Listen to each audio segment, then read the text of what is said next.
Lukam Dončičam. Tēls arī līdzi ar valsts vienību.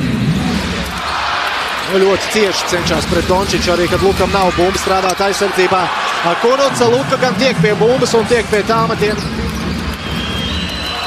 Dāvida Vēlreiz no centra principā met Luka un trāva. Vēlreiz atkārtojumā. Dončiča abi divi realizētie 3-punktu metieni.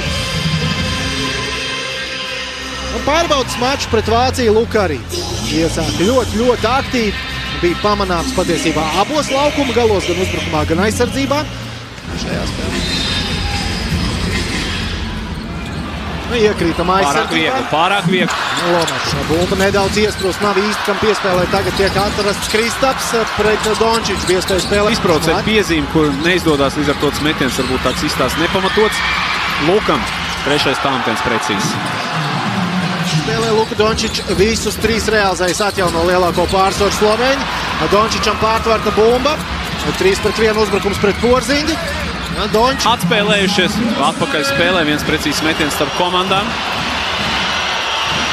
Dončič tiek soda laukumā, atskan tiesneša svilpi, 2 punkti ar sodu Arturam Kurucam. Skatāmies atkārtojumā šo epizodu. Šķiet paliks laukumā Arturs ar 2 noteikumu pārkāpumiem. Dončičs soda metienu savu soda laukumā. Gražuls 2 pretspēlētāji ielankumā izspēlē ārā Kurucam 5 sekundes vēl uzbrukumā. Luka Dončiča aizsardzības stājā.